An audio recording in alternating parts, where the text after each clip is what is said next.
This episode of Is This Adulting is brought to you by our Patreon supporters. If you'd like to become a Patreon supporter, click on the Support the Show tab on our website, isthisadultingpod.com, or visit patreon.com/isthisadulting. Thanks.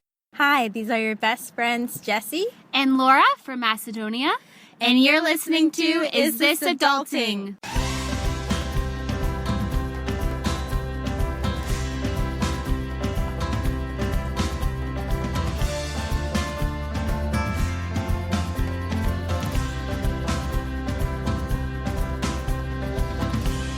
Hey everybody, and welcome to Is This Adulting, a weekly conversation between two best friends, navigating adulthood and our struggles with mental illness as overgrown man-children. I'm best friend number one, Stephen Pappas. And I'm hyped up on Mountain Dew. Chris Grimmett. Best friend number two, Chris Grimmett, sorry. Oh my god, you almost did it. Yeah, that's for anyone out there who was really craving a Talladega Nights reference. There you go, you're welcome. It's a throwback. It's Throwback Thursday. Which is funny because it's Monday right now when we're recording this. Yes. But it's definitely coming out on Thursday, so it works. Mm-hmm. This week, we're just going to jump right in. We're excited to welcome another awesome guest. I'm excited because I didn't say this in the pre-roll things. I'm saving it all for the show. Let's do but it. I'm a big fan of this person's work. The show is freaking incredible. Go listen to it. It's called The Bright Sessions. It's not called Freaking Incredible. Yeah. There are shows out there like Wonderful that are called things like that, but it's not called Freaking Incredible. It's called The Bright Sessions. It's an audio drama. It's amazing. Everyone, 30 Under 30 media luminary, Lauren Shippen is here. Hey, Lauren. Hi, thanks for having me. I'm so excited. I actually got to use that statement in a phrase. I'm the only one in podcasting. Let nobody tell you otherwise. Yes. Lauren, I hate to tell Griffin, you this. We can share it. There's a little bit of tension between you and me, and that's because I was number 31, and I didn't quite make the list. Oh, that's, I don't know what to tell you, but you just didn't quite make the cut. Yep. We all talked Wow. about it. More opportunities than us. We're fastly approaching 30. Yeah, you can cut the tension in here with a knife, everyone. Yeah. This is going to be a Chris is horrible actually literally episode. wielding a knife at me right now. It's very intimidating. Yes. And it's weird because I don't know what he thinks he's going to do through the computer screen. 3,000 miles because away. we do record via Skype. I mean, Look, I've watched The Ring. You can go through a screen. See, that's another old reference. How many old movie references can I make from the early 2000s? Is The Ring now an old movie? Oh, jeez. 2002. Oh, Yeah, The That Ring makes me came feel out when I was old. like 12 or 13 years old. not feeling super 30 under 30 right now. Let me tell No. you. Feeling super 80 Feeling over really 80. old. Yep. Chris, what? You made another reference earlier today that was just like very old. I don't remember what it was. But Wow, this is great audio. I don't know. I don't know. Okay, never mind. You're a piece of shit. Oh, All right. yes. I earlier you were whispering on the phone, and I said, "I'm sorry. When did you join the Yin Yang Twins from their popular hit, The Whisper Song," which is a horrible song, but also I think in the early 2000s. Yeah, it was like 2000, like literally right there. I need to pick a different time. Yeah. and just refer. Update the. Yeah. I mean, Don't update your soon we're going to be hitting 2000s nostalgia. It's right around the corner. So, Yeah, that is true. yeah. It's crazy. That is true.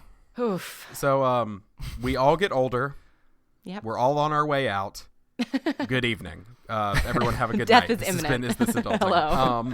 This is how we start every episode, making you nice and excited. We call that the Bright Sessions, actually, to really get you upbeat for the rest of the episode. Well, speaking of the Bright Sessions, we're going to get into everything in just a second, but do you want to tell people where they can find you on the internet and or your home? Yes. My home address is my social security number.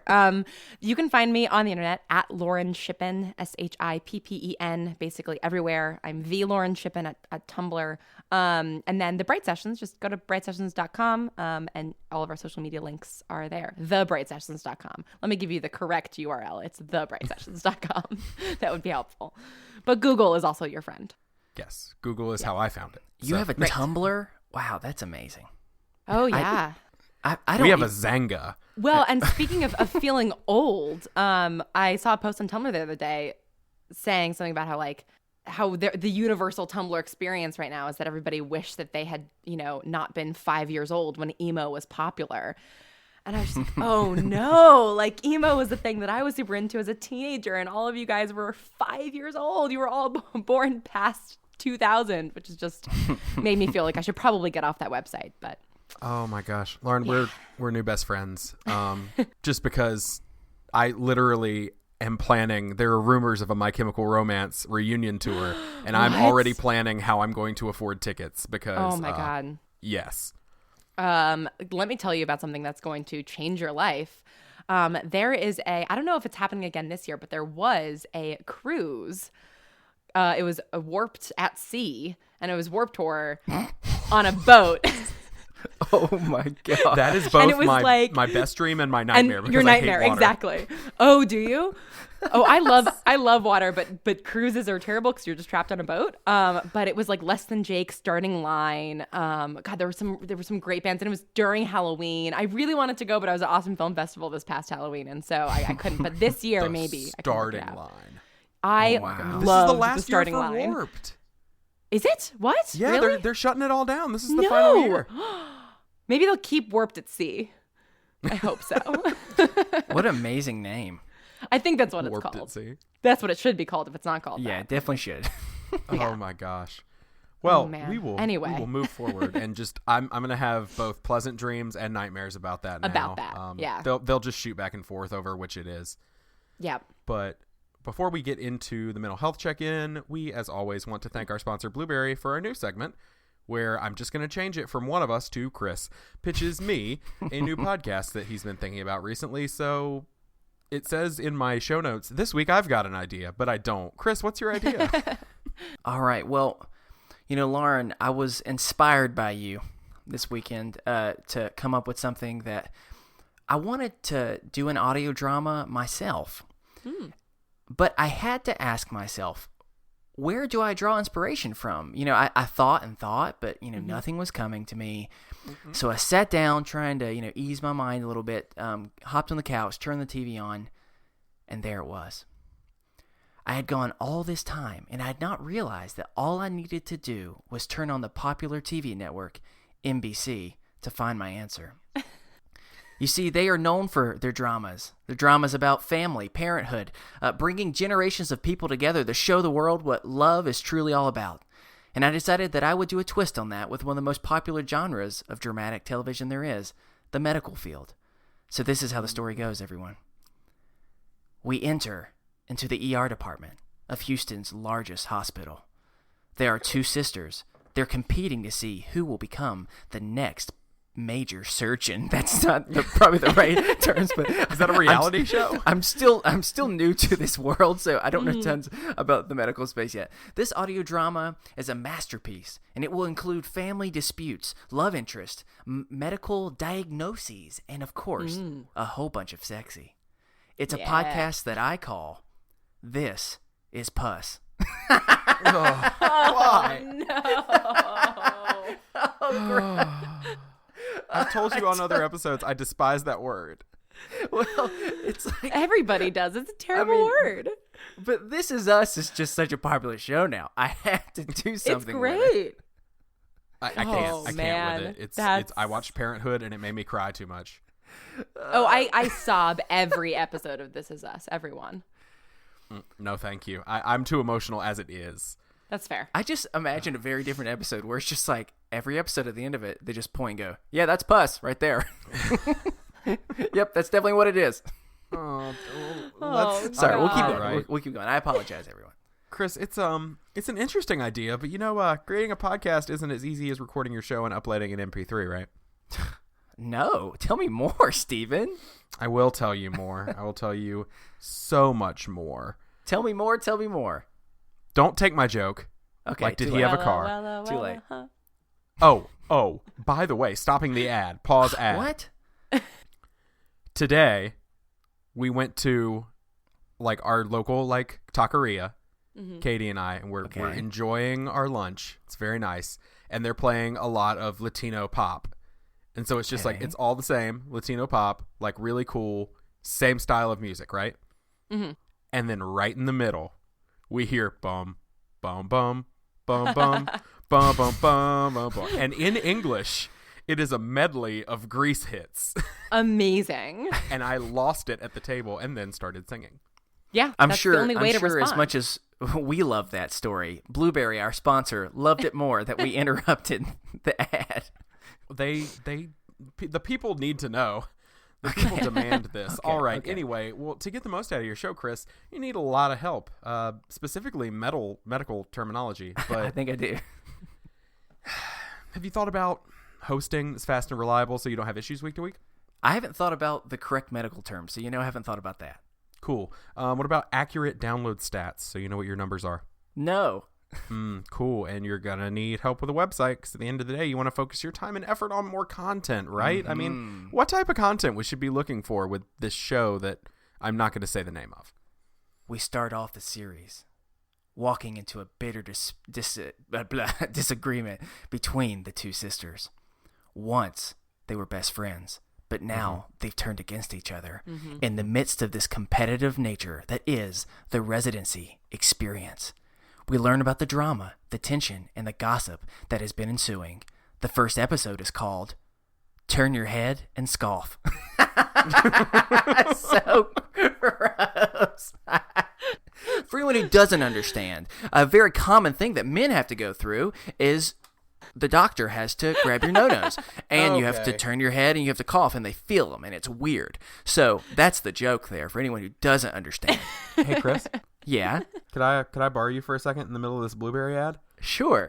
Hey, you realize we have a literal 30 under 30 media luminary on our show, and you're talking about grabbing somebody's balls, right? Or could I turn it around and say, grabbing their blueberries? Oh, We're wow. gonna I'm lose the always sponsorship. selling. I'm The always selling. setup for these jokes is just, it's so long for such a payoff. I mean, I know. it's I'm amazing. so glad you considered a payoff because I feel like many people don't. I think she's just being nice to you. Anyway, Blueberry offers all of your podcasting needs, Chris, so you can focus on that.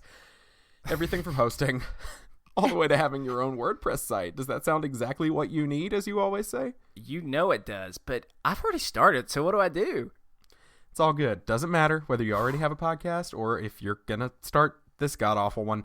Blueberry can help you, and you can get your first month free in the process. You just head over to blueberry.com. That's blueberry without the e's.com/BFF, and you'll get your first month free. Well, that is wonderful news. But, Stephen, I've got one more question I need answered, and that is, No. I've got a pretty loyal fan base, and I don't want to lose any subscribers. What do I do? Well, oh, God. What do you call your subscribers? I kept it nice and simple. I just called them the scrubs. Oh, okay. Oh, Dang. that's good. See, unlike TLC, at this show and this podcast, we want more scrubs. The more the merrier when it comes to scrubs. Bring your scrubs. Bring your scrubs. Oh. Hear ye, hear ye. Sorry. R.I.P. Lisa Left Eye Lopez. That sad day. by the way, TLC that was is 2 people now. Are they still a band? Yeah, they just put it out an album like 2 months ago. TLC? Oh, Yeah. that's fun. Seriously? Wow. Yeah. All right. Oh. Way to go, TLC. Everyone goes to their phone like, and we're putting that in the notes. I'm note. look that up later. I know, right? All right, well, their support team can help you migrate your existing show with their free tools, so you're not going to lose any subscribers. That sound good? Whoopee. Woo! All right, so go ahead and get to work on This Is Puss. God, I hate it. Or any other podcast today with Blueberry. Get your first month free by using our promo code BFF. We did it. We did an ad. God, that took forever. Well, I had to tell my cool Grease story, and so Well that took worth up it. a good Yeah. amount of time. Oh God! All right, well, we're gonna move on to the good content. So we're gonna start this week off just like we do every week with a mental health check-in. So Chris, how you been this week? Well, I know I've been quite goofy, but I'm going to actually switch it up for a second. And I'm going to tell you that your boy ain't doing so hot. I will say I'm actually very grateful for this podcast being tonight and meeting a new friend, Lauren. This has been able to get me excited because truthfully, the last couple of days have been very difficult. And it's a long story. I don't really have the ability to go into it, which really sucks because I want to be as transparent as I possibly can with you all. But I'm just going to have like a couple really hard conversations soon that it's never fun to have those. And like, I don't know how, I'm sure you'll probably experience something similar, but when you just have prolonged, significant anxiety, you're always so tired. Yeah. And it's just, I mean, it is just something where usually I'm really excited before starting recording, and I had to do something which I don't even think I've ever had to do.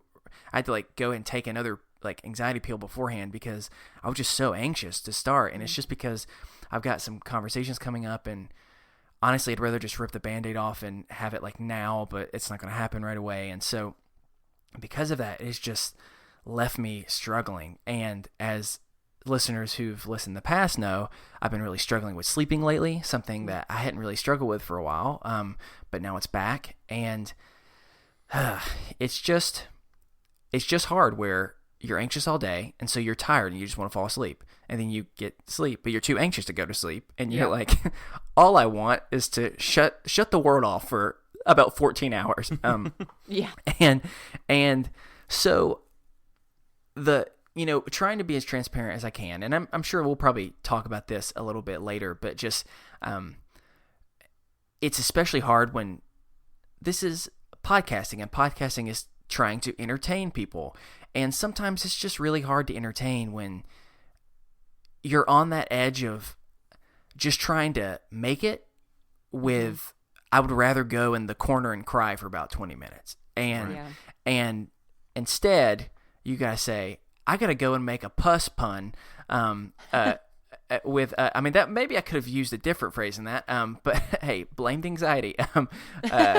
I have to instead go and make jokes, which I want to do, but it's just, sometimes it's hard to do it. So I feel like I'm drawing on a well that's already pretty dry right now, to try and do that. So it's difficult, but I really am glad I'm doing this, because I think that being able to joke and laugh is just making it a little bit easier, and can remind me that in the midst of some shitty stuff, you can still have friends, you can still laugh, and things that can be good. So yeah, I would say overall, not doing the best, but I definitely appreciate all of your all's thoughts and good vibes. If you can, that'd be great. So Lauren, how are you doing? I feel like it's sort of similarly to you. It's been like a rough couple of weeks. Just I sort of hit a significant burnout period in October, and just like have been kind of crawling my way out of it for however many months it's been now, like 4 months. Yeah.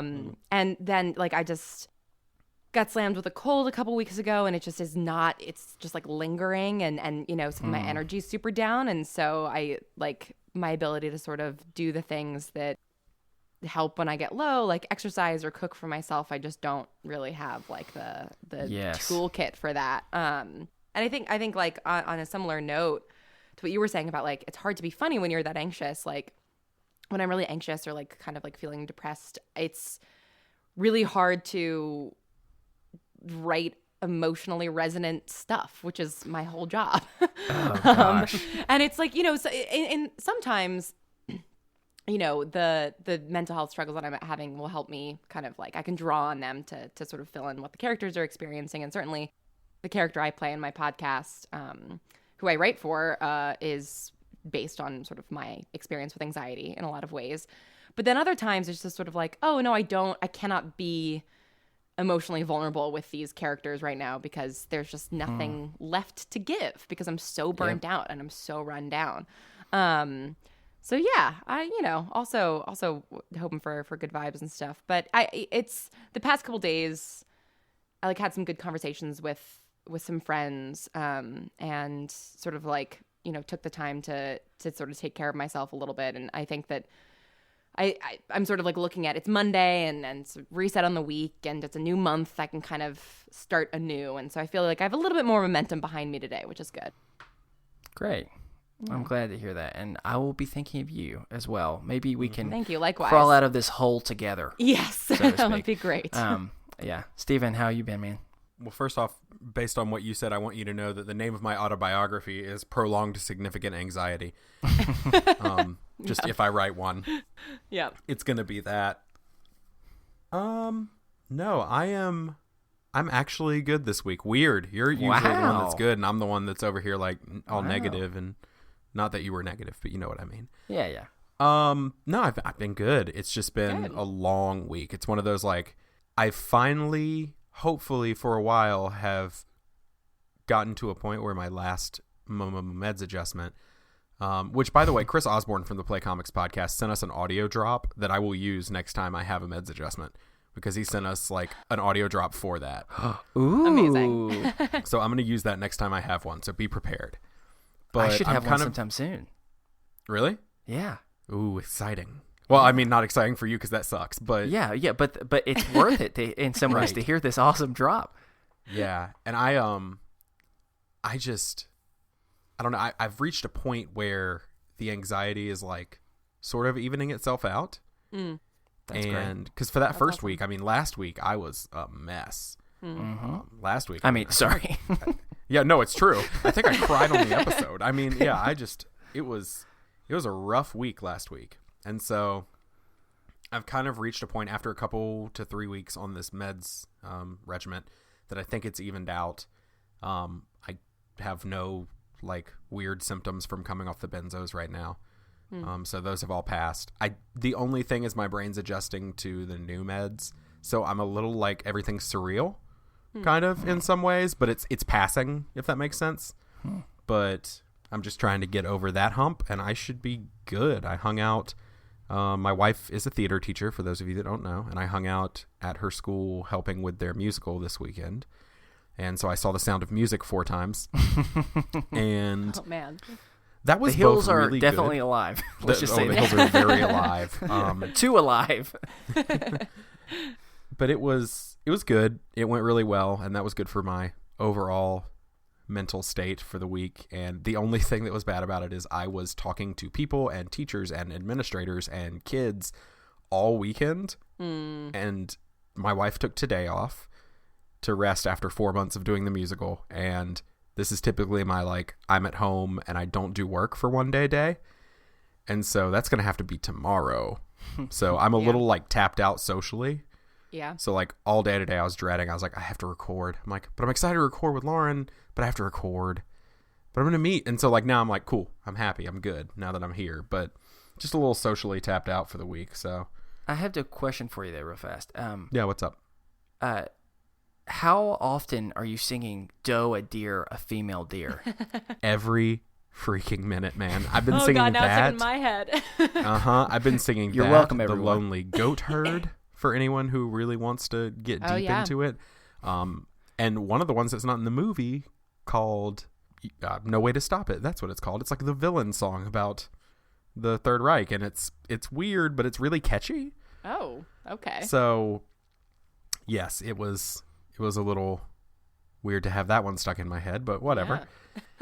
Anyway, Please tell us more about how you're loving singing a song about the Third Reich, please. Right. I'm not. We'll know listen better to you than that. all day. We're not even going to joke about that, man. Not even a funny thing to joke about. Yeah. We got to quit. But Okay. anyway, Yeah, I definitely was making fun of it. That's what I was doing, sure. you're, That's what you no, just you're made me making fun sound of like. me. You know what I mean. Oh, all right. Anyway, as always, if you have a mental health check-in you'd like to share or an idea of how we can encourage you throughout the week, you can email us over at isthisadultingpod@gmail.com. If you'd like it shared on the show, then just tell us, hey, it's okay to share this in the show, and we will do so anonymously. We'll give you a fun pseudonym. We've had everything from movie stars all the way down to people who've picked their own pseudonym. We had somebody pick Tina Belcher from Bob's Burgers, and it was amazing. Nice. So that person is my spirit animal. But anyway, that's the mental health check-in. We've done it. We're going to move into our first topic, which we are bringing our first topic to the table this week. Ooh. And we have not prepared Lauren for this. No, I have Oh. no idea what it is. Oh, well, so we are we're going to play or not even, I don't know, it's really a game. It's just a thought exercise, so to speak. But you've Okay. heard of it before, and it's Would You Rather. It's pretty simple. Oh, sure. Yeah. So we're going to go around the different stuff, and I just found a bunch of different types of them. Some that are somewhat loosely based off of just your work. Some of them Oh, have boy. nothing to do with that. Just yeah, you don't have to worry. It's nothing crazy or anything like that. But here's the first one. So it's just Hold like on. I know. Yeah. Just a second. I realized we didn't say what the Bright Sessions is. Maybe we should let Lauren just tell everybody Oh. real Oh, quickly yeah, what the that's a Bright good point. Sessions Should I is, because it does Good focus on mental point. health. Good point. Yes. Yeah, that would be helpful. So, The Bright Sessions is a audio drama podcast about people with supernatural abilities in therapy.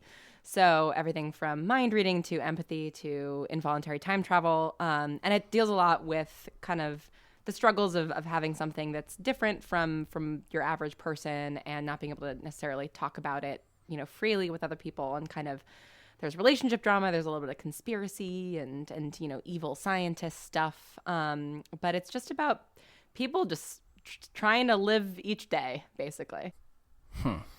Yes, Awesome. And it's very, I feel when I listen to it, it's very therapy positive, and it's Yes. really good with its representation of the queer community.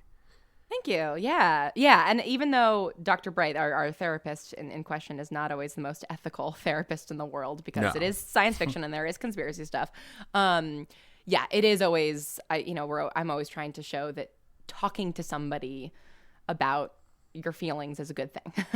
Like that, in of itself is a good thing to do. And you're not alone and all of that jazz. Cool. Yeah, I just wanted to, I've realized we should probably say that. No, yeah, that because would be good for your He was like, listeners, things that may probably. loosely be based on your work. And I was like, if he says anything relating to a special ability, people are going to be very confused. Like, Yeah, what yeah. did she do? It's a show about gay superheroes with feelings, basically. Much like our high school years, right? It's All an right, so here we go. autobiography. We're going to do Would You Rather. So here's the first one. The first one is loosely based off of superhuman type of abilities. So I'm just going to ask each of you, would you rather be able to run incredibly fast or jump incredibly high? So I think I'm going to start with, I'll give you a second to think about, Lauren. I'll start with Steven. Steven, which one are you going to do? Thank you. I mean, I'm going to run fast. Okay. All right, yeah. Any No, other I'm- reasons for that? No, I just feel like, I'm always complaining about how I hate not being able to get anywhere.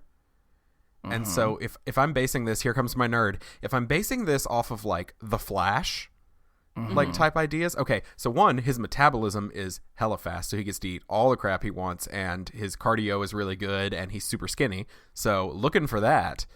But also, I mean, I'm always complaining about how long it takes to get places. I would love if I could just like when we went to Orlando, if I could just be like, boom, I ran there. Like, how fast are we? Are we talking like the Flash speed where I could literally get there? Like, I just came and went real fast and you didn't even notice it. Sure. Cool. Yeah, that 100%. Because jumping Okay. really high is, I mean, I'm scared I'm going to come down on my ankles real bad. I'm old. I got a bad knee. Like, no, I'm not trying to do that. Okay. All right, Lauren, how about you? Well, yeah, I mean, that's the thing. Am I going to enjoy running if I can run really fast? Like, I don't think I will necessarily. I hate running so much. And I feel like being able to So do just it running faster fast is worse. would just be worse. But at the same time, I also have bad knees. I have arthritis in my knees, and so jumping sounds bad. So if the metabolism comes along with the running, then definitely the running. But I don't know. I think jumping really high could be cool, and it might maybe it's like if I could do that, then just normal jumping would be less painful for my knees. So it might kind of be worth it in the end. Now, don't get me wrong. Jumping really high is cool on the way up. On the way down. On the way down. Oh, see, I'm not not so sure thinking it's of just fun. like jumping in the air. I'm thinking of jumping onto something. So the way down is actually like, jumping onto like a building or something. Like that would be cool. I was thinking Yeah. like jumping over buildings. Then you got to come down. Like, That's I true. mean, you could probably- You you do could have probably, to come down at some point. We all have to. That's a deep philosophical thought to leave you with. It all comes down at some point. Well, all right, so you're both going to pick incredibly fast. I'm going to say call me a big bouncy boy because that's what I want to be. All I want to do is bounce all day, bounce all night. I'm saying bounce when really it's just jump. I think those are actually two kind of different things. Yeah. I'm kind of creating a Winnie the Pooh, like Tigger or Roo situation right now is what I was gonna creating say, in my like, head. is it Tigger or is it Frogger? Like, what's is it? Are you I'm gonna bouncing or say are you kind it's of probably like, closer to. Either way, I want to jump. I just want to Alright, see yeah. the world from a different perspective. You know what? I want to climb that mountain, but I'd rather jump onto the mountain in 1 second. Maybe not 1 second. That might be a little bit too fast, but just a normal jumping speed. Yes, I don't know. It's that simple. I want to see That's the world fair. from way up high. I'm like a bird. I only fly away. How many other 2000s references can I make? That one's for you, Nelly Furtado out there. And all you Nelly fans. Well, Nelly Furtado fans. Nelly Furtado. Yeah. All right. Slightly So, different all right, from next Nelly. one. Would you rather know everything or be amazing at any activity you tried? No, not nice. Okay, well, wait. All right. Does knowing Yeah, everything you go for it. include skills? Or is it just like kind of basic facts? Are we talking like just facts and knowledge here? Or is it like knowing how to do a skill? I'm going to say you can know how to do the skill. Doesn't necessarily mean you can do the skill. Gotcha. Okay. You can know everything about woodworking. Doesn't mean you can. Doesn't mean you can do it. Yeah. Twiddle a rocking chair out of a stick, but Twiddle? I think it's whittle. Whittle. Whittle. Yeah. No, twiddle is a very special type of whittling, where you just take a Twinkie and you just use it as the knife over and over. I would probably pick being amazing at everything that I try, because I play a couple of instruments very badly, and I would like to be able to play those instruments very well. I can relate to that. Yeah. Okay, Steven, how about you? It's really hard. I know. I feel like I'm also going to go with being great at everything I would try. Because I feel like knowing everything is cool, like really cool, having like all the knowledge. But at the same time, hold on. When you say knowing everything, do I know the mysteries of the universe? Yes, that's everything. Oh, okay, so it's not just like knowledge that we already have as humans. I will know everything. I would guess so, right? Ooh, this changes Literally everything. omniscient. Okay, yeah. That is. Yeah, amazing. okay. If I know everything, like, because the greatest, like, human question is, like, who am I? Where did I come from? Why am I here? Where am I going? As the Used put at the beginning of one of their songs.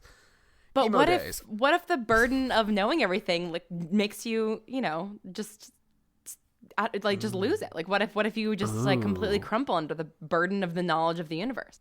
But could it also ease anxieties though? Because it's like I know when. Well, no. Oh God, knowing when I'm gonna die is scary. Right. Exactly.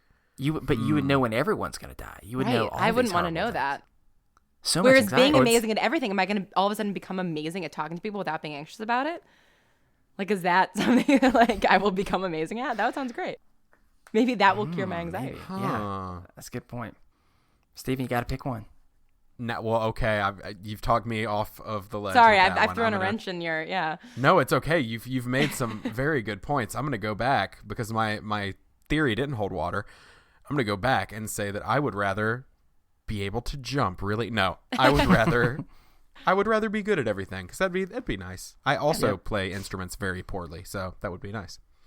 Same here. I just want to be good at everything. You know what? When I'm bouncing, I'm going to bounce the best. When I'm playing b-ball versus LeBron James, I'm going to win. When Be nice to be good at podcasting. I mean, yeah. Hey, well, that's a deep cut. A little bit too personal, but all right. Not just you. Talking about too me. late. But yeah, I'm in the same boat. All right, next one. Mm-hmm. Would you rather wear clown shoes every day or wear a clown wig every day? This one is really hard. Clown wig, not hard. Clown wig. Really? Clown Yeah. shoes. Whoa. Yeah. Okay, I actually don't know what my answer is. So I'm actually glad that both of you picked a different one. Please tell me why I should pick yours. Is this an impromptu session of the People's Court? It's a little bit.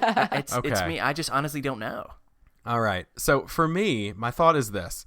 Clown wig versus clown shoes. Clown shoes are fun and all, but that clown wig is hard to avoid. Like if somebody's talking to me, I know it's the elephant in the room. And I feel like it's a conversation starter. That's my brain. I'm like, oh, that's a perfect icebreaker in any awkward situation of just like wearing a clown wig. I know. Like let's talk about this. Do I have to wear? So is it that I'm wearing clown shoes literally all the time, or just when I'm wearing shoes? I have to wear. I'm gonna say it's for both of them. It's just kind of when you're out doing something. Like at the end of the day, so I don't you have to can shower with a wig on. Yeah, you can hang your wig up, so to speak, I don't have to or sleep with the take shoes off on. take off those shoes. Okay, No. I spend most of my time barefoot in my apartment, so I feel like the shoes are only come into it, every now and then. And feel like I've worked really hard and like growing out my hair and like I like it. I wouldn't want to stuff it under a wig. Also, hats make my head very warm, and I feel like I would get very hot very easily with wearing a wig all the time. I don't know. I feel like I can make the clown shoes work. Lauren, Poking holes in everything that I stand for. And with that, the knowledge of how itchy and hot a wig would be makes me go, yeah, I'm going to have clown shoes. And you know what? I'll put some wheels on them, and I'll have some clown wheelies. That's another old reference for you. Just so you, I'm really going flashback in everything I can. So, all right. So here is the next one. Would you rather never be able to eat warm food again or never be able to eat cold food again? Steven, I feel like this one's a little bit easier for you because it's already answered. But okay, so go ahead. Yeah, I never want to eat warm food again. You know that I literally eat all my leftovers and everything cold. What? Yes, I don't reheat food. I assumed that would be the case of what you would choose. I'm a monster. I know. Trust me. Our listeners told me I'm a monster. Like, I would really miss ice cream and iced coffee when the weather gets hot. But like, I don't love anything in this world more than I love melted cheese. So I'm gonna have to go with hot food. Or I would not eat cold food for the rest of my life. Yeah. Gotcha. Think about like, do you like salads? No. Oh, okay. I was gonna say you'll never be able to have like fresh vegetables or fruit again because they're gonna have to be hot. I mostly eat. I actually like. To me, like a sandwich isn't really worth eating unless it's a hot sandwich. Like I really I like a panini, I like a melt, I like a burger. You know, I am very much hot food. I just really love ice cream and iced coffee, but I could live without them. I could make it work. You're a person who knows what they stand for. Yes. You know what you're about. Like yes, I stand for steamed vegetables and pan fried things and melted cheese. Those are my. That's the Are hill you I'll sure die you're on. not from North Carolina? Gosh, Listen, I loved living in the South for 4 years. So many, the biscuits and so good. Hash browns. Gosh. Yo, totally made me rethink my answers again. But I think I'm gonna only eat warm food because ice cream is like my favorite thing. Mm-hmm. But not being able to eat ice cream is actually would kind of be okay with me. Right. Just like, because it would be the good. thing that would keep me somewhat sane. Well, maybe I'll just eat more mac and cheese and chicken pie then. But no, I'm still gonna go warm food because there's probably I feel like there's more options for things that you can do warm than cold. Also, fried ice cream. You know, you get that counts. I think as a hot food. I can have all of those things. They're just cold.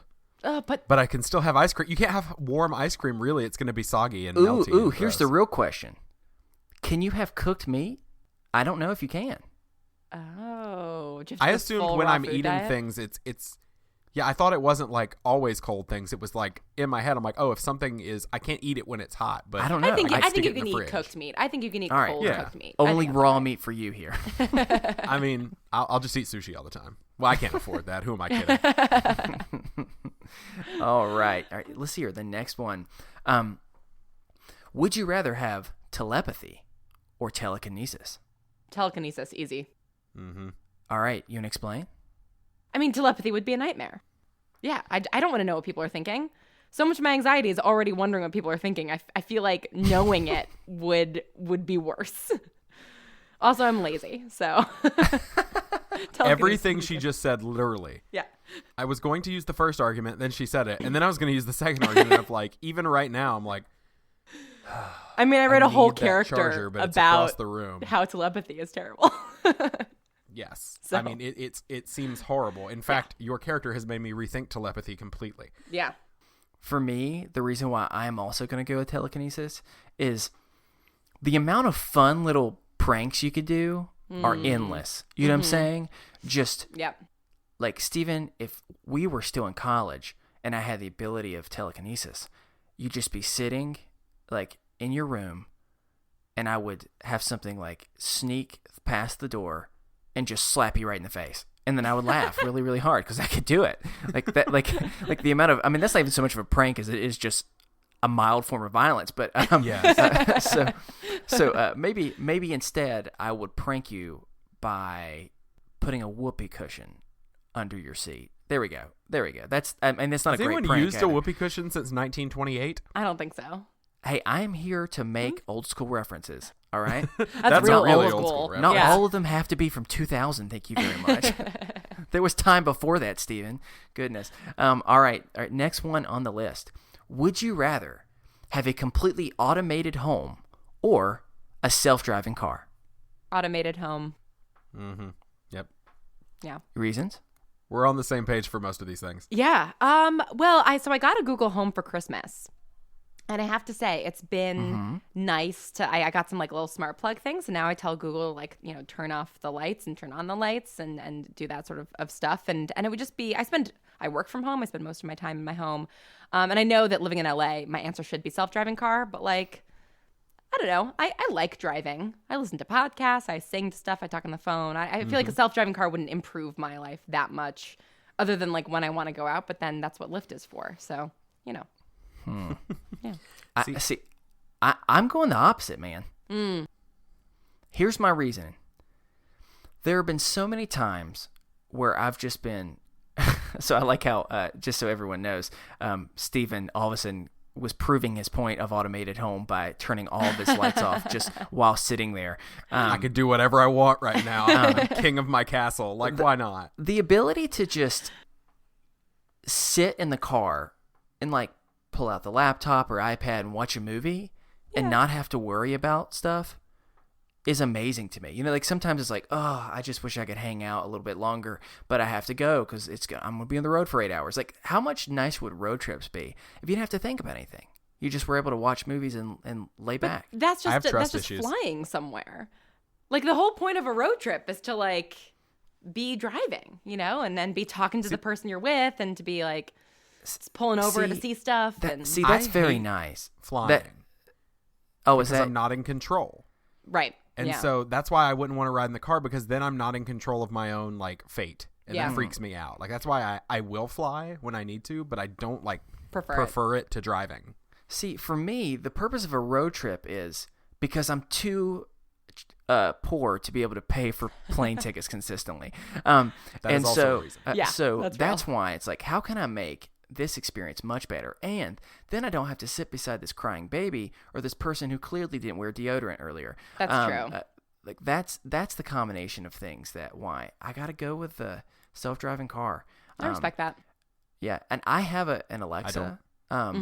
But there are also times where I'll forget that it's like passively listening, and we'll just be watching TV and someone will say Alexa, and all of a sudden I see my Alexa turn on, and that kind of like freaks me out for a second. creepy. So The scariest moments are when you don't say anything, and literally I've been reading before, like in silence, and the Alexa will just wake up and go, "I'm sorry, I didn't get that." And I'm like, I didn't say anything.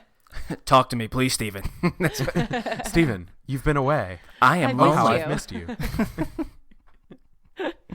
sorry. I was trying to think of another stupid joke. Sometimes it speaks to me in the night. Wake up, sleepyhead. I do not need sleep. My user license agreement does not allow for sleep. Hang out Okay. with me. Poor Wow, Alexa. you're really killing these awesome technology jokes. All right, so here's the next one. Would you rather always be 10 minutes late or always be 20 minutes early? I'm literally always 20 minutes early to everything. So, Okay. I mean, I don't even have to think about that. I already am doing it. Did we just become best friends? Are I you the same literally, way? when I go to a job interview or something in my life, anytime that's really important, Yep. I'm like an hour early. I sit in the parking lot. Like, Yes. I'm early to everything. The amount of time I spend just sitting in my car, just like scrolling through Twitter because I'm 20 minutes early to something. Yep. It's very real. Chris, think about it. When we were in Florida at that conference, we didn't have to be there until like 8:30 in the morning for a keynote thing. I'm well aware. What time did I want to get there? 8. Yeah. It was Like- actually earlier than that you wanted to be there. I'm that way. I do the same thing at movies, and it drives Katie crazy. Like, I like to get there super early and like have my seat and have time to get up and get a snack, go to the bathroom, all that Yeah. stuff if I want to. And then I don't like running in there when the previews are on. Yep. Agreed. See, this is what's interesting. For the majority of my life, I've always wanted to be very, very early. And lately, I kind of like being the bad boy that's just a little bit late. Hey, everybody. Oops. Did the meeting already start? My bad. I just want to be that diva. What can I say? I just like it for some reason. And because honestly, when I'm early, how much freaking data am I wasting just looking on social media because I'm bored and and then I start watching a YouTube video and then I get pissed off because it's like, oh gosh, the YouTube video is 10 minutes long and I've only got 4 minutes. I'm not going to be able to finish this. And so I'd rather just watch my YouTube videos at home and then oops and just say, my bad, there was some traffic when I knew there wasn't. Oh! I hope your employers are listening right now. Yeah. They're taking notes. That's what they're doing. Christopher, you Compiling literally evidence. said to however many people listen, so you said to 4 of us that you are late for everything. On What can purpose. I say? I mean, I'm a bad boy. Living From on the earlier, edge. I'm a big, bad, bouncy boy. Ironically, that's also my name on Grindr for anyone who's looking. Big bad Sorry. bouncy boy. Yep. Sorry. All right. So here's the last one, and then we'll stop. Would you rather? This one is actually. I thought this was interesting. Would you rather never be able to use a touchscreen again, or never be able to use a keyboard and mouse / trackpad? One of those two. Oh, Lord. I know, right? I mean, I'd All right. I'd probably. Sorry, go ahead. Do you mean answer while y'all think Yeah. about this for a second? All right, because this is the one that I have been thinking about. And I think that the answer is determined on if we're in control of the technology that's available. Because what I mean by that is everything is going touchscreen. So in Right. some ways, you feel like you don't have a choice but to pick that. But let's just say for while there's technology for both, keyboard, trackpad, or touchscreen, which one would I prefer? I would actually prefer keyboard and some type of mouse or trackpad. And that's mostly just because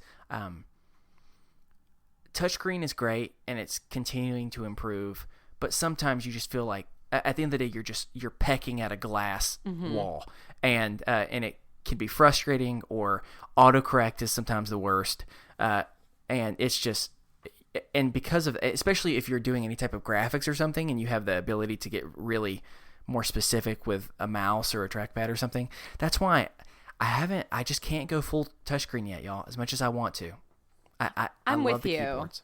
I couldn't write on a touchscreen. I mean, it's like I'm a very, very fast typer, and I literally for my iPad I have a case that has a keyboard on it so that I can use a keyboard with the iPad. So I would pick not have a touchscreen for the rest of my life probably. Yeah, I'm the same way. If I can go back to T9 Word, that's cool. I'll learn it over again. Yeah. That's fine. I'm okay with it. I would Honestly, rather have that keyboard. People were so much faster with T9. I mean, I was never good at it, but I saw this one kid one time at school to where this is back when it's the flip phone. They could literally take all 5 of their fingers, wrap it around their small flip phone, and type with all 5. That's And it crazy. It's impressive. And I mean, it was a combination of impressive and honestly, it just made you feel weird in some Yeah. ways. My sweet children, Chris is referring, when we talk about T9, Chris is referring to a type of texting that was very popular in the, again, early 2000s, late 90s. I'm stuck in time, everyone. Help me. Yeah, you would have to literally, how when you I'm pick in up Lauren's your podcast. Yeah, I'm exactly. stuck You're in trapped time. in time. You know how when you pick up your phone, the numbers have letters that are assigned to them, even on your iPhone, and you're like, what are those for? Well, that's not what they were originally for, but it became very popular. You hit the 9 3 times, you get the third letter that stands for the 9. Yep. And it took a lot longer to type out a message. I mean, it was so long. Brutal. Some people could just straight up type the whole thing while looking at you, and it was pretty impressive. Yeah. Oh, people could do it behind their backs and stuff. It was crazy. I never got good at typing T9. I didn't either. Yeah. I But d- I'm I very was good okay at at texting it. with my thumbs now on the touchscreen, but I would give that up to type. Yep.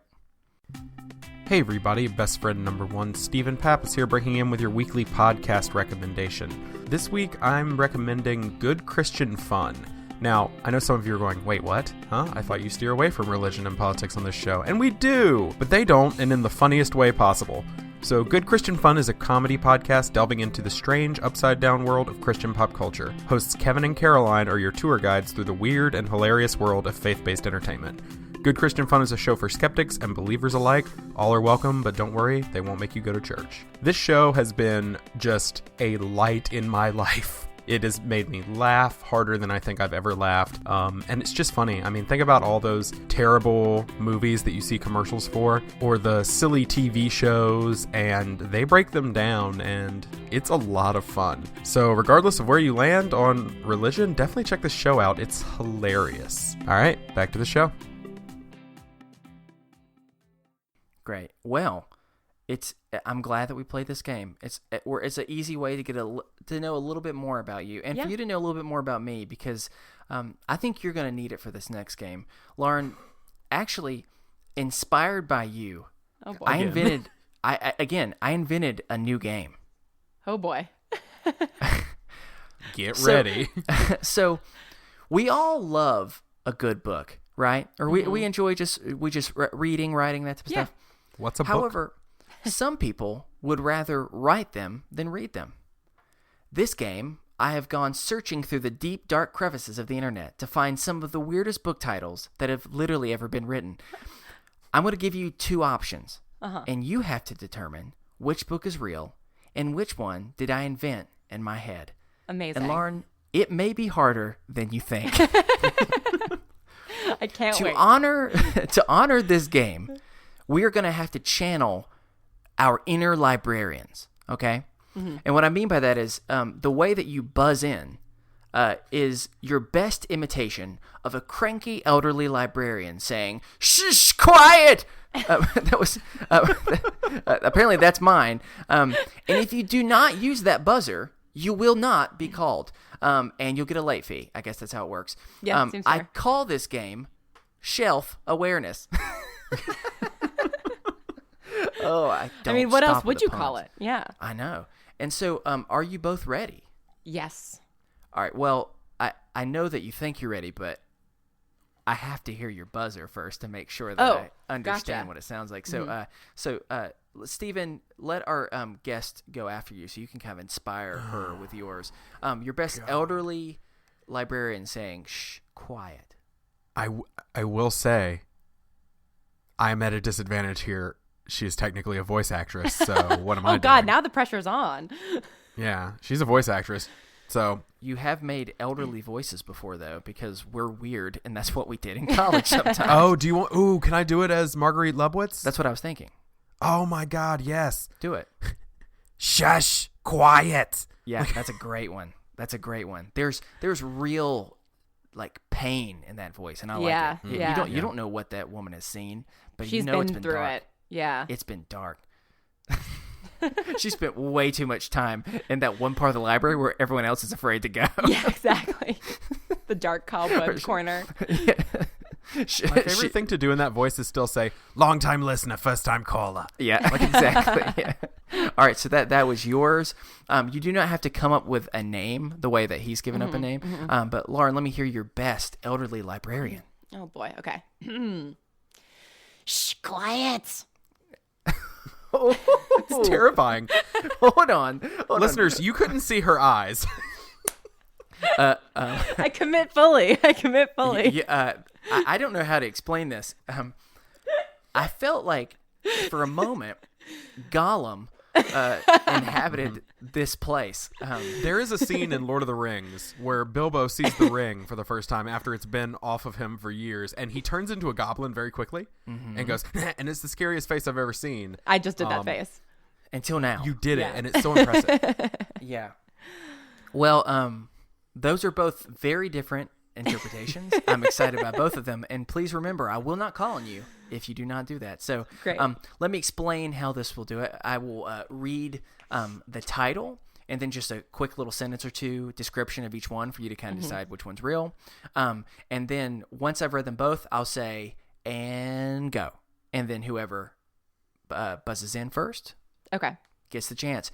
If you get it right, you get 2 points. If you get it wrong, the other person can steal it and get a point. Wait, hold on. Never mind. There's only 2 answers, so that's stupid. Nope, just you get a point. How about that? Yep, there you go. Great, perfect. And I wasn't thinking completely clearly, but that's all right. So the first one, we're going into, I call it the sports section of the library. And it's one of these 2 titles. Is it extreme ironing, the world's newest adrenaline sport, combining the thrill of extreme outdoor activity with the satisfaction of a well-pressed shirt? Or shirtless bowling, what can make America's true greatest pastime more sexy? That's right, making it shirtless. The true story of an all-senior citizen bowling team in Florida. Ready and go. Shh, quiet. Oh, less demented than last time, Yeah. which is kind of nice. So, Lauren, which one are you going with? I think it's the shirtless bowling that's real. It is not. Oh. I'm so sorry. Believe me, I wanted that one to be real. Just seems like something that would happen in Florida. Yes. Believe it or not, extreme ironing is a real thing. I'm even I'm going to encourage everyone to go to our blog, our show notes, so that you can kind of see these for yourself. I am including a link for both of you to be able to click on this, so you can kind of just see the amazing front cover of this book. But to explain it to everyone, it's ironing in extreme places. I see. Yes, it's literally Oh my God. it is a boulder out in the middle of nowhere, and this man just has a full ironing board and everything on there. And if you look at pictures of it, apparently this is a real sport, y'all, to where like people are on the side of mountains. People are surfing and trying to iron while waving, surfing. What am I saying? It does not make any logical sense, yet it's a real thing, apparently. So weird. Yeah. So, believe it or not, that is a real sport. And if you want to go and purchase it, support the cause, the extreme ironing cause. But that's all right. You don't have to worry. Stephen, were you going to also go shirtless bowling? Yeah, I was. I understand. I really wanted that one to be real, but it's all right. Y'all can come back on this next one. And we're going into the religion and philosophy section of the library. So is it either, does God ever speak through cats? This book provides the answer to the question we've all been dying to know. It's a book about Christian spirituality and cats. Or Stone Cold Steve Austin, the 13th Disciple. This fan fiction book that tells the untold story of when popular wrestler Stone Cold Steve Austin travels back in time to become the last and most popular disciple of Jesus Christ. Ready and go. Shush, quiet. Stephen. As much as I want it to be the second one, I think it's the first one. You're right. Sorry. I really could have seen the second one being real, though. Well, oh my gosh, I would read that book in a second. In a heartbeat. I had to tempt Stephen. I had to tempt him. And I just want to imagine Stone Cold Steve Austin going back in time. I think you need to write that fanfic now. I think that's yes. you are obligated to do that. I think that needs to be the next audio drama podcast I create. Perfect. Yeah, oh my gosh. Yes, so the book is called Does God Ever Speak Through Cats? And I guess that we're going to find out the answer if you read this book. I'll send you the link so you can look at it, and I encourage everyone just to go to our show notes so that you can see it for yourself there. Now, here's my thing that I like the most about it. You know, it's an interesting story nonetheless, but more importantly, this is a very weird cover. And I can't really tell, is that a swing set? What is this little baby cat hiding behind? It's a ladder. No, it's a ladder. It's a rusty ladder. Yeah. Oh my gosh. What I don't understand what this means. It's a beautiful flower scene just with a really creepy cat, like sneaky cat. Some of these chapter titles are amazing. Ooh, where's the chapter titles? If you do the look inside thing, the first chapter is Ooh. Autobiography of a Cat Hater. The second chapter is God holds the patent on cats. Perfect. Yeah. Oh, great. wow. Oh my Oh, god. wow. Oh my god, guys. Okay. There is a review where someone answered his question and said, short answer, yes. Yep. My neighbor's cat once looked me dead in the eyes and began to telepathically dictate a lost chapter of the Book of Revelation to me. He explained that he was the angel Gabriel in cat form, and God had chosen me to be his prophet. I tried to write it down, but couldn't figure out how to use a pencil at the time. I'd had a lot of acid earlier that day. Yep. Oh my God. Obviously, some of my unusual experiences that day could have been related to the drugs, but the cat part was definitely from God. The review right below it is, the subject is just, does she ever?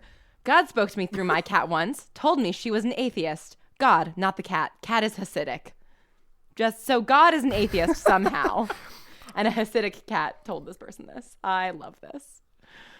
Oh, man. I tell you, this has a surprisingly high number of reviews. It does. All 5 stars.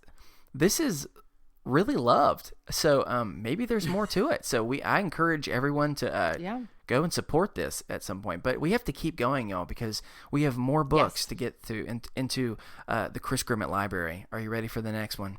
So ready. We're going into the next section of the library that I kind of refer to as training and development of different types. So it's one of these two. Growing Your Dragon. 6 easy steps to having a new best friend. They said it couldn't be done, but Stanley Manning says he's here to prove them all wrong. With his 6-step process, he shows you how in only 40 years he will have developed the first and only premier dragon farm in the world. Or bomb-proof your horse.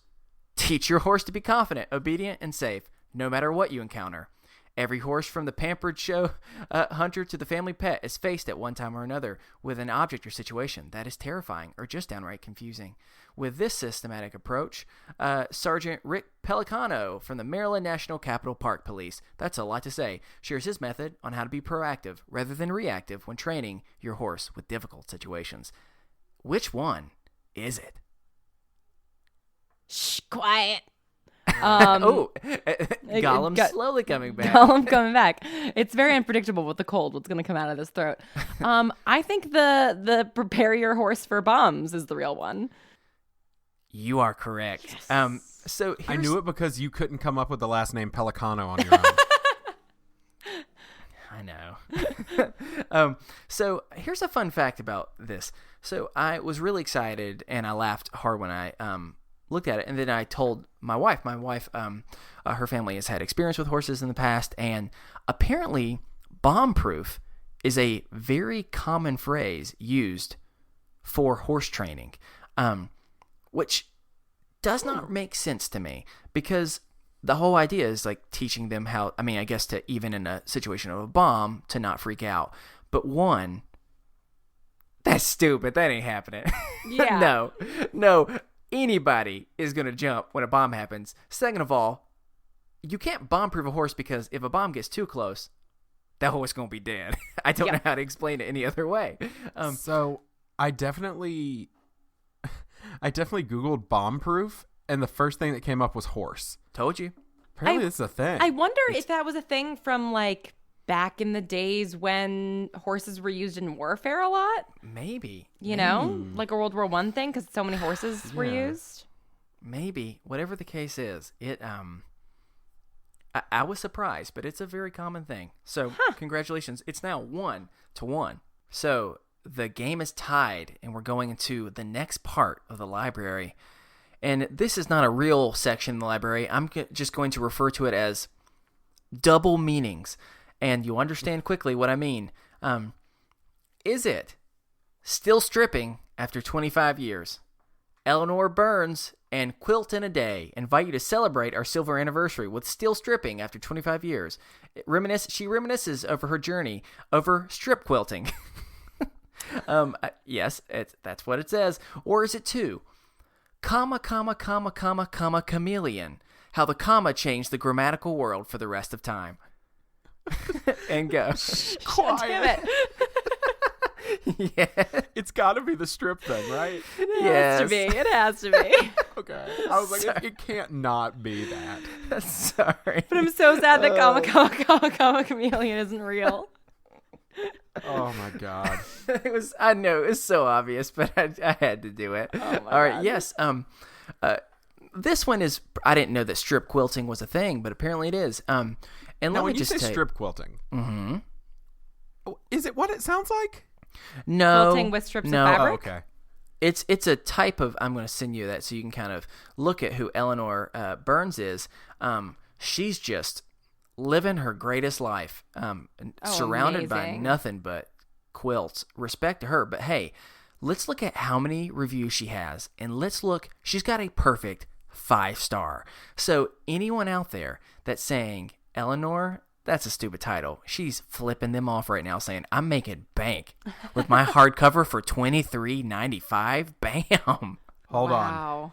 She Okay. does have 2 1-star reviews, but they don't affect the 5-star because there's so many 5 stars. But I do need to read you Okay. Oh my God, the 2 amazing. reviews. They're very short. Okay. The first one says, deceitful title. Nice hobby for a stripper, but not a single mention of pole dancing. Oh my And then God. the second one says, not what I expected. This has some nice photos of quilts in it, but not a single chapter on lap dancing. Very misleading title. I just imagine like this pervy dude, and he's like, oh yeah, I've been waiting for this book to come in, and he's like, what? Oh wow, that's really beautiful. Look at the stitching. Yeah, then he on gets that." really And then into quilting. Yeah. Somewhere like this guy is just now like one of the leading people in the quilting He has world. discovered his true calling of being a quilter. Oh wow. Well, hey, if that's you out there, go and get it. I don't know Yeah. what I'm saying. I'll stop. And finally, so this one is for 2 points. So this boy. anyone can win this. But his game. I call this category just gross. I don't have any other better way of describing it than this because, as you'll hear, it's just gross. Sure. So, is it dung better to eat than to waste? In many larger developed worlds, dung is seen to be taboo, something to hide from society. However, dung provides many nutritional values and can be used for everything from farming and construction to expensive delicacies. This book explores the unknown world of dung and all who use it wisely. Or, learning to play with a lion's testicles. Unexpected gifts from the animals of Africa. Playing with lion's testicles is an African saying that means to take chances. For the reader who has ever dreamed of going to Africa, who knows the pain of loss and guilt, learning to play with a lion's testicles will fill your soul. Which one is it? Oh, it's so stressful. Shh, quiet. All right, Steven. Based on my brief time in Africa, I'm going to say dung. Steven, you're wrong.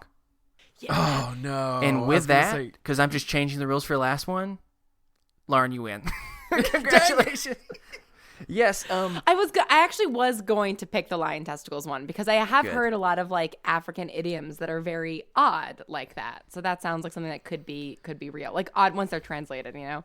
Mm-hmm. Yes. Well, so I'm going to send you a picture. This was, I think, actually a New York bestseller at some point or another. It was on a lot of How could it popular not be? TV shows.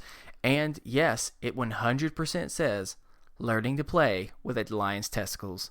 The unexpected gifts from the animals of Africa. Amazing.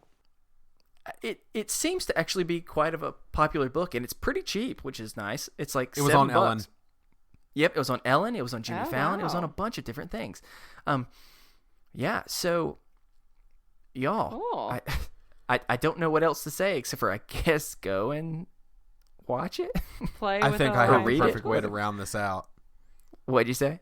And I think I have the perfect way to round this out. Okay, let me see it. And it is with a few reviews. All right. So I'm going to start with the longest one real quick. There are absolutely no warnings or disclaimers in the book. So I'll be the one to warn you here. Not all lions like their testicles played with. Oh, I followed the book's instructions to a T. Along with some serious abrasions, I ended up with a concussion, 2 broken ribs, a perforated bowel, and a bite wound to my jugular, which I can hear can be fatal. Not good. Take the author's advice with a big grain of salt. The next one reads, I followed the instructions, and now the lion won't leave. I tried to go to work, but it had a freshly killed gazelle waiting for me. Gotta be And- careful. My favorite, 1 out of 5. Not enough lions, not enough testicles. I want to go back to that second one. I want to know more about this. It's just like, this line was like, hey, I'm actually kind of cool with that. Yeah, I'm into this. Hey, my name's Justin. How else can I get you to do that for me? How many gazelles do I need to kill? Here's a gazelle. That sounds like a weird sitcom of just a guy and his lion hanging out. Well, I don't know. This sounds like something that'd be on like After Dark Comedy Central or something. Oh my God. I'm going to bail you out of this real quick with please. An intriguing read on feline genitalia. It managed to pose realistically applicable questions such as, why am I human? Why not a lion? While also introducing a new philosophy of cat testicle fondling. My very existence was brought into question after reading this. It was an enlightening experience, and I would recommend this book to any soul-searching wanderer. But it came late in the mail. 2 stars. I have to point out what Amazon is now suggesting to me based on the books that I have now been viewing. If You're God welcome. loves me, why can't I get my locker open? The Jewish-Japanese Sex and Cookbook and How to Raise Wolves. That's all I one almost picked that one. title. I almost picked that one. And then this might be my favorite. I have to click on it to actually see the whole title because it's so long. How to talk to your cat about gun safety and abstinence, drugs, Satanism, and other dangers that threaten their 9 lives. Oh my God. Yes, I have How to Talk to Your Cat About Gun Safety on mine now too, Yeah. as well as I'm an everyday etiquette assuming guide this to is a humor book. Yes, I think so. Steven? an everyday etiquette guide called How Not to Be a Dick. Oh, there you Steven, go. is it too long of a title for our episode to be called How to Teach Your Cat About Gun Safety? It might not be. I want everyone to be able to, like, I want to know more about this. I want to know more about this. The Jewish-Japanese Sex and Cookbook and How to Raise Wolves is $100 because I don't think that they're printing it anymore. And the opening line is just, speaking of whores. So I'm intrigued. If I had $100 to just throw around. Oh my God. I am so Wow. there's no summary about what the book is about as far as I can tell. I got to find a PDF somewhere. Yeah, of it's that out of ish. print, so, hard to say. Well, Wow. the episode title so far was going to be Big Bad Bouncing Boy, but I mean, I that's think pretty it good. might have to be How to Talk to Your Cat About Gun Safety. It's an important I don't know. question. Either way, either of those are pretty good. Oh my gosh. People will probably look at the title and be like, are they getting political? No, it's just an important thing we all need to yeah. discuss with our cats. Regardless of where I you think- stand on the debate, your cat needs to know. I don't even have a cat, and I feel like I need to find one and talk to him about it. Oh my God. We did it. We played that new game, which is now my favorite game ever. Yeah, I'm going to go down a real Congratulations, rabbit Lauren. hole. Shelf awareness, you did it. Yay! The Shelf first awareness is a hit. change. I am now shelf Troll aware. Patrol, maybe not. Maybe not. Anyway, well, we're going to move on to our final topic of the episode. I almost said evening, but you may not be listening to this in evening. Could be morning. Could be afternoon. Who knows? Could be evening. But You could be back in time, sitting with Stone Cold Steve Austin, the 13th disciple. by the Sea of Galilee, just eating a fish. Anyway, Eating a raw fish. Grabbing Steve Cold, just grabbing it with his bare hands. I'm picturing Stone Cold grabbing 2 fish with his bare hands and slamming them together and yelling, "Oh, hell yeah!" You guys clearly need to write this book together. That's what needs to happen. No. Oh, hell, Yahweh. Sorry. Austin 3:16 said, I don't know. Damn, that's a good fish. Anyway. Oh my gosh. So we're going to go into Lauren's topic now before we anger everyone that's listening. Yeah. So I just picked something that I've been thinking a lot about recently, which is my own mental health and social media. Because I feel like social media is just this horrible trap that I've fallen into a little bit. That simultaneously, can be a nice place to kind of like distract myself and pass the time and make me laugh, but also is just a complete whirlpool of sort of rage and arguments and sadness. And so I don't know, I've just been like re-examining over the past couple months my own relationship with social media and kind of how to balance out like being connected and being a person who has a career that is based on internet presence, and how to sort of, use that and be able to connect with both friends that, don't live in LA and connect with listeners and things like that, but then also not sort of get sucked into the 24-hour news cycle and kind of the rage machine that the internet has become. Mm-hmm. Yeah, I don't have answers. That's just that. Yeah. Is the Yeah, I mean, I know me and Steven can kind of come about it from different perspectives. So I'm notoriously known for being really bad at social media. That doesn't necessarily mean I'm not on it. It's just, I don't know. It's something where, so here's an example. One of the things I'm worse, like so bad at is like responding to messages or responding to things. And I think one of the reasons why I start at such like a high level where I just kind of scroll and try and be in and out and not too involved is it could like kind of emotionally take not just so much of your time, but just so much of your like mental space. And what I mean by that is when you talk about like digging a hole, like at first it's nice that you're able to, you see some funny videos or see something on there, and that part is great, and it feels like a relief. But then you see other stuff, and whether it's people's like clickbait about random things that they're, trying to make opinions, or just you start getting into your head and start comparing yourself to, you see what that one person from college or that one person from high school or someone that you've kind of made friends with, kind of not, just doing awesome things. And then you just kind of feel like shit and go, well, I would rather not be on the internet now. I came here to escape, and why did I do that? I get what you're saying, because it's something we talked a while back on an episode. We talked specifically about, could we go without it? Right. And that was Ali and Charlie, But even, I don't know. It's just something that it's so a part of our culture now. I don't even think that's the real question to be asking. The question is not how do we not get consumed by it necessarily. I think it's too late for that question. Yeah. I think it's more of how do we keep hope and keep self-esteem in the midst of it being around, like that's the thing that I really wrestle with sometimes, and why I go back and forth. Steven, what about you? I was gonna say the answer is not easily.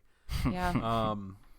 I know for me, as someone who as well lives on social media, because that's where the people are and that's where the listeners are and my friends, and so I'm constantly on social media for work, and it's just one of those things where it affects me positively in a lot of ways. It really does, but I would honestly argue that overall social media, as far as mental health goes, is a bad thing, at least for me, because I've dealt with, I don't know if you've dealt with this. You absolutely have no reason to, but I've dealt with like people online being complete just assholes about different things. We dealt with a lot of like I've mentioned it on the show before, but like, so I'm not gonna like, it's not woe is me, but like people on the internet just being like making comments about my weight. Yeah, I'm a big boy.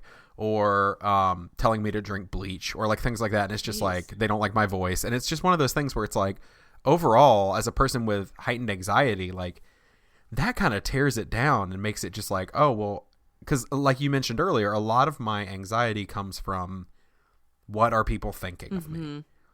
And so when people are saying that, I'm like, is this what everyone thinks of me? And I'm a person who, when I meet somebody, we mentioned on the episode Monday with Tawny, when I meet somebody, I assume they hate me until I have like felt like I've earned their of me. And so like social media is really hard with that, because you're not really connecting, if that makes sense. You're just,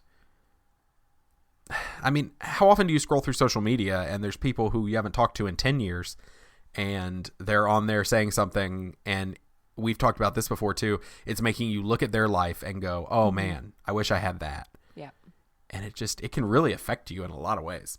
Yeah. And I think that it's so easy to because I definitely think that like for a long time, like everybody else, my struggle with social media was sort of seeing other people's things and being like, oh man, like I'm happy for them, but also like, ugh, I wish I were, doing well. And the more sort of public I've become as a figure on social media, it's less about interacting with, I don't really interact necessarily with my friends a whole lot on social media. Like I have a Facebook just so that I can know when people's birthday parties are. But other than that, it's like I don't really go on Facebook, right? Because I'm not going to find new listeners, on my personal Facebook page. And so I spend a lot of time on like Twitter and Instagram and Tumblr. And I feel like I sort of crossed a threshold in the past 18 months where like I stopped being a human being and started being like Lauren Shippen, the podcaster. And sometimes that's flattering because sometimes people will have the perception of me that is very kind that I think is not necessarily earned, which causes its own sort of imposter syndrome anxiety, right? Of like, oh, you think that I'm like cool and smart and talented and nice, and like you actually have no reason to think that.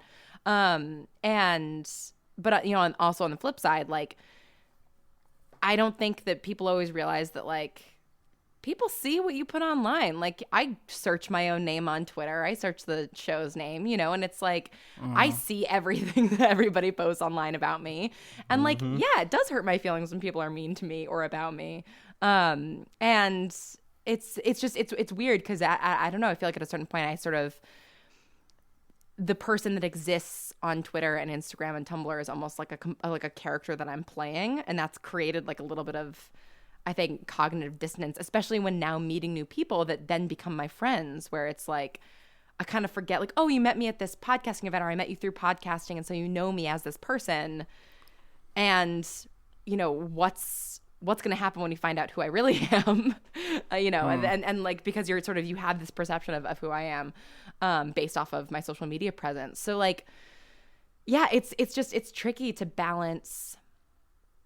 Because I think, something that helps me feel less sort of inferior to like people's social media presences that I know is like, my social media presence is not what my life actually is. Like, of course I pick the best stuff, I pick the best photos of me. I pick the most interesting things that I'm doing. It's like, for the most part, my Instagram and my Twitter is not me just sitting in my pajamas all day and like trying to write, So I sort of have been able to like look at other people's social media and be like, okay, but like, I don't know what's going on in their life. Like they might be having a hard time and I have no reason to sort of be envious or feel inferior. But then on the flip side, I'm like, oh, well, I'm presenting this version of myself that isn't necessarily authentic. And then so what are people going to expect when they actually do meet me? And it sort of just becomes this like weird feedback loop. Yeah. Yeah. I mean, in some ways, I think that's what's interesting about both me and Steven's podcast here, but also your podcast too. It's kind of fighting back on some things. And what I mean by that is, as we mentioned earlier in the mental health check-in, at our core, it is a form of entertainment is what podcasting is.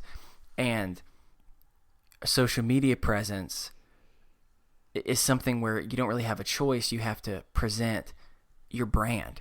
And what makes that difficult is we've been taught for so long that your brand has to show perfection. It has to weakness cannot be associated with your brand if you want to succeed. And it's interesting. I was recently, I don't know where it was like on YouTube or something, and Jennifer Lawrence popped up, and what made me think about this was, she's known for often being like a really relatable celebrity in her interviews and stuff. And the thing is, it just kind of, I was thinking about this and like, there's a reason why people like her beyond, I mean, she's a very funny, like cool, personable person. It's because she's relatable, because she's not giving the same, perfect answers all the time. Now, don't get me wrong. She still is way more attractive than the equivalent of what I would ever be. But that's a different thing. But just from, I mean, she's open and honest about she's a hot mess, like all of us are, Yeah. And I think I think that's the thing that makes me sad sometimes is people think it's just like on dating apps that people are catfishing each other, when really it's maybe not as elaborate, but not only are we all kind of, I mean, this is about to sound like super meta or super deep, but I feel like in some ways we're all kind of catfishing not only our friends in our own life, we might be catfishing ourselves, like we start putting ourselves into a situation of I like the person I see on this profile picture better than the person who I see in the mirror. And that's a scary place to be, and I think all of us get there. Well, and I think, with sort of like the Jennifer Lawrence example of like, oh, she's relatable. I still like whenever I see somebody like that, or whenever I like am more vulnerable, like on my social media, it still feels calculated in a way, right? Because you're like, oh, look, I am one of you. I also struggle with things. And I feel like so much of particularly just like the show that I make is very, it's very pro mental health. It's very, I've been like very upfront about how Sam is like based in part on my struggles with anxiety and stuff like that. And so I've sort of been able to take this thing that I've been struggling with my whole life and like turn it into something productive. And so because my social media presence is sort of based on that, I will sometimes, joke about anxiety or sort of do relatable tweets or whatever.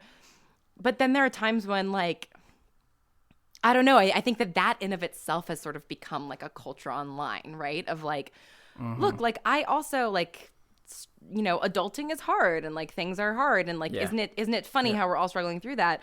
But there are like plenty of things that like I think and feel that I'm like, this is too sad and too dark to put online. Like this, it's like I can't share this with people because you can be vulnerable up to a point, and then you just sort of become either like unlikable or pitiable or whatever it is. Yeah, and I'm always sort of afraid of, I think, crossing that line and just being a little bit too real with people. Yeah. Well, especially I think it's because places like social media have created an environment that it's expected to not be real to a certain degree. Like, and so if you're that honest, it's almost like, well, damn, we didn't ask you to be that serious. Right. No, we want more pictures of that puppy that you showed us. Exactly. Like we want to see happy you. We don't really want to see sad you. Yeah. Me and Steve are in the South, so you'll get a lot of our thoughts and prayers are with you comments, but we're not actually thinking and praying about you. Right. Yeah, we'll wait until a month or two when you've put the happy pictures back up. So I think that's a big problem too. That's what makes it hard to be real, because it's I feel like we're using it to escape from reality, and so we don't want. We want to escape the things that make us feel bad, so we don't necessarily want to see other people feeling bad. And totally. I get it, but it's a bummer. I'm not now transitioning to plugging our support group with our listeners and us, but I think that's why we pretty quickly into the process of making the show kind of came up with the idea of it being a support group, because we wanted the ability to both be funny and share the happy moments in life, but also say, hey, y'all, I got to go into this meeting. What I will have to do soon. Hey, I got to go in this meeting pretty soon. I have to have a really awkward conversation, and I'm feeling hella anxious right now. Yeah. It'd be nice if a couple of y'all just hit that like button or that love button or something, and or found like a really weird meme to be able to make me laugh for a second, because I'm definitely going to need it.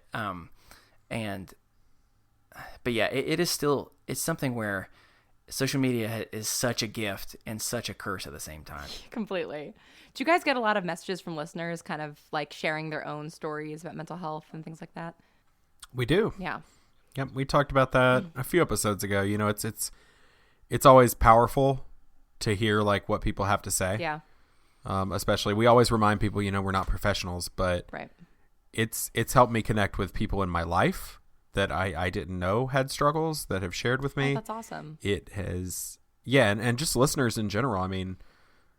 Like I said on that episode, the first time you get an email from somebody saying your show, you saved my life, it's just like, I don't know how to process that. Yeah.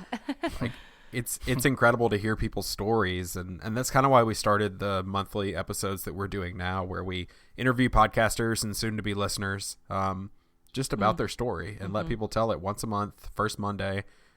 just to kind of hear it, because I think that everybody has a story and everybody's story is valid and important. And if we all start sharing them, maybe this bullshit stigma of, you can't show any signs of quote unquote weakness, or you can't be open because then you become, a case that people are going to feel bad for and all this. Like, it doesn't have to be true if we all just stop putting up this front. Yeah. And so if we're all just honest and real, it wasn't fun necessarily to go on the peripheral when I did that episode and tell people, like, let me tell you about when I was 17 and I tried to take my life. Like, that's not a fun thing to do, but I feel like those conversations are important. And social media has made it unsavory, I guess, to have those conversations. And so that's kind of a big part of what we're trying to do here. Yeah.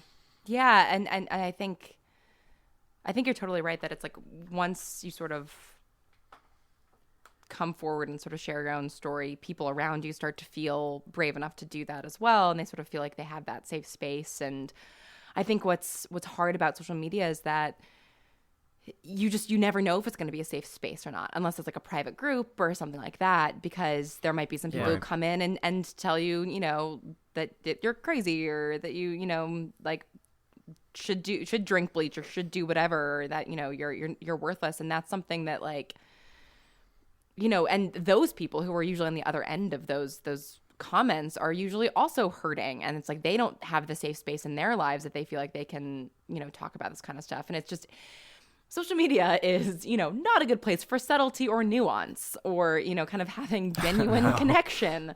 So it's hard, because I definitely, like, I see people, sharing on social media sometimes, and I'm always like, yes, like, do that, like, speak your truth. And then you sort of see people come after them, and it's just, it makes it so much harder to share them the next time. And so that's why I think like podcasts are great, and sort of like, YouTube and stuff like that, where you can just have people having an actual conversation, sort of face to face or voice to voice with somebody, because it's so much harder to be cruel to somebody when you actually know that they're a human person, rather than just like a Twitter handle. Yeah. Right. Exactly. Well, awesome. Dang, that was a good conversation, y'all. We got into it. Got deep. All right, well, we're going to start winding down. Yeah. If you would like to send us a topic for discussion, or a mental health check-in, or you just want to talk about feline gun safety, you can email us at isthisadultingpod@gmail.com. And if you'd rather take that feline gun safety conversation off of the streets and into the interweb, then follow us over on Twitter. Sorry. At @istthis_adulting, or reach out to us on Facebook, either our Facebook page, or more importantly, what we were talking about earlier, it's our online support group. We call it the best, Is This Adulting Best Friends. Anyone is invited to be a part of it. It's a cool place to be, that in some ways, has really kind of helped me regain some hope when it comes to social media. It's really cool. If you have any trouble finding that at all, please just go to our website, and you can find it there. It's isthisadultingpod.com. And when you're at the website, do your thing from check the show notes. If you want to see all the crazy books that we looked at today, and you want to buy them, I'm going to give you the Amazon link so you can do it. And then Amazon's going to be very confused for a while, and you're going to get weird suggestions on your Amazon. Let me just give you a heads up about that. But you can see show notes from that, or any other games we've played. You can check out our merch store, or just how to be able to get in touch with us, or join the movement about breaking the stigma around mental health. And finally, if you can just spread the word, because we want more and more people to feel confident and to feel empowered by their own voice. And any part that we're able to do that, I would say, both for our show, but as well for the Bright Sessions, subscribe, rate, review, do all those things where you get your podcast. That way more people can find it, and hopefully feel like they have a place where they can belong. Yeah. Love that. I think one of my little review for the Bright Sessions is just drowning in a sea of positive reviews, but but it's in there somewhere. We have the best. Thank you for reviewing it. We have the best listeners in the world, and it's a really there are no cruel people on Twitter in our circles. We've got really, really wonderful listeners who are super welcoming and super mental health positive. So come and join our strange and unusual family, as I like to call them. Come help us too, other listeners that are mental health positive. No, thank you, Lauren, so much for coming on the show. Thank you so much for having me. This was so much fun. You're a lovely human being. I'm glad you had fun. Yes, that's a great deal of fun. That's always the goal. I've got a whole shelf of books that I now need to read. Perfect. Yes, we'll have to connect and get you back on sometime. Absolutely. It has been a load of fun. All right, well, I'm going to be thinking about feline gun safety all night. I don't know about y'all. I'm going to go talk to the cat that I don't have. You're not going to be thinking about playing. I'm saying you're not thinking about playing with the testicles of a African lion. No, no, I'm not. As just opposed me. to what, Okay, Chris? just Are me. there non-African lions? I don't know. Maybe. Someone on the internet prove them wrong. Find it's one going to from, have like, opinions about this. Minnesota. It's mountain Antarctic lion. lion. Mountain lion. Oh, is that a lion though? You just been crisped. Well, Bam. I mean, it's a big cat. That's called a lion. I don't know. It has the name lion, so I'm going to go with it. All right, we'll give it to you. That's going to do it for us here on Is This Adulting this week. I've been your best friend, Steven. I've been your best friend, Chris. And I've been your best friend, Lauren. And remember, kids, be happy, stay healthy, and go hug someone. Because you never know. They may have a cat that is not properly trained in gun safety. Preach. Yep. Preach. Everyone, find your cats. Tell them what they need to know. We hung out with some friends last night, and they have a cat named Jeffrey. And let me tell you, that cat was not trained in gun safety, and I was frightened. Jeffrey needs to know. Jeffrey Needs to Know. That's the title of the follow-up book. You have a moral responsibility, listeners. Go out from this place. Every single cat, preach thy message. You're blessing them as if this is some sort of mass. All right, y'all have a good week. Go in peace. All right, bye. Bye. Shh, quiet. Shh, quiet. You sure?